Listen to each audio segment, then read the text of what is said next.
Est-ce qu'on peut parler d'intelligence à ce niveau-là? Alors ça dépend de la définition qu'on va choisir d'intelligence. Tout le monde n'a pas la même définition. Si la définition, c'est la capacité à résoudre des problèmes, le blob, on peut dire qu'il est intelligent. C'est génial. Et vous avez préparé une sorte de test de QI pour le blob, c'est ça? C'est quoi qui... C'est un test plutôt d'optimisation. D'accord. Alors, c'est un test où on compare le blob aux capacités finalement humaines à planifier des réseaux. Donc, vous avez ici un réseau ferroviaire.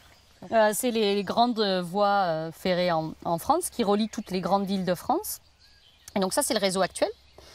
Et nous, on va demander au blob de construire lui aussi un réseau entre ces différents points rouges, donc entre les différentes villes. Et on va comparer le réseau produit par le blob et le réseau produit par l'homme.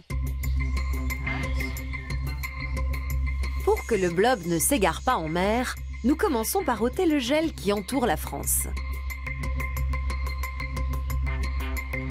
Alors le but pour le blob est de trouver les chemins les plus courts, les plus directs. Les plus directs tout en restant robustes, c'est-à-dire en pouvant relier toutes les villes et si jamais une voie ferrée était brisée, qu'ils puissent quand même contourner. Donc le but, c'est vraiment pas de trouver le chemin le plus court, c'est de trouver un compromis entre la longueur du réseau et sa robustesse. Et pour qu'il trouve ce chemin, nous plaçons un flocon d'avoine sur chaque ville. Ça, c'est Marseille. Tu me donnes le blob, s'il te plaît? Je le place comme ça? Oui, sur Paris. Qu'est-ce que t'en penses? Il va être aussi efficace que les ingénieurs de la SNCF? On va voir, je vous ai préparé un petit film, parce que ce type d'expérience, bien sûr, dure 24 heures avec le blob. On n'a pas trop le temps. Hop, et on va voir le blob. Ah, ça veut dire qu'ils cherchent vraiment, il envoie des... Regardez, il envoie des pseudopodes. C'est ce qu'on appelle les pseudopodes, ces excroissants, ces fronts de migration. C'est génial. Et on voit petit à petit le réseau apparaître. On voit là le blob, il va vraiment connecter toutes les villes de France.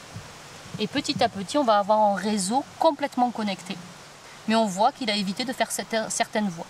En fait, son réseau est plus efficace que le réseau ferroviaire français. Il est beaucoup moins coûteux, beaucoup moins long.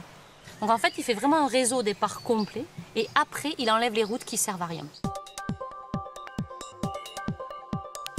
Une optimisation bluffante. Le blob évite les trop longs trajets, ce qui rend le réseau entier plus efficace.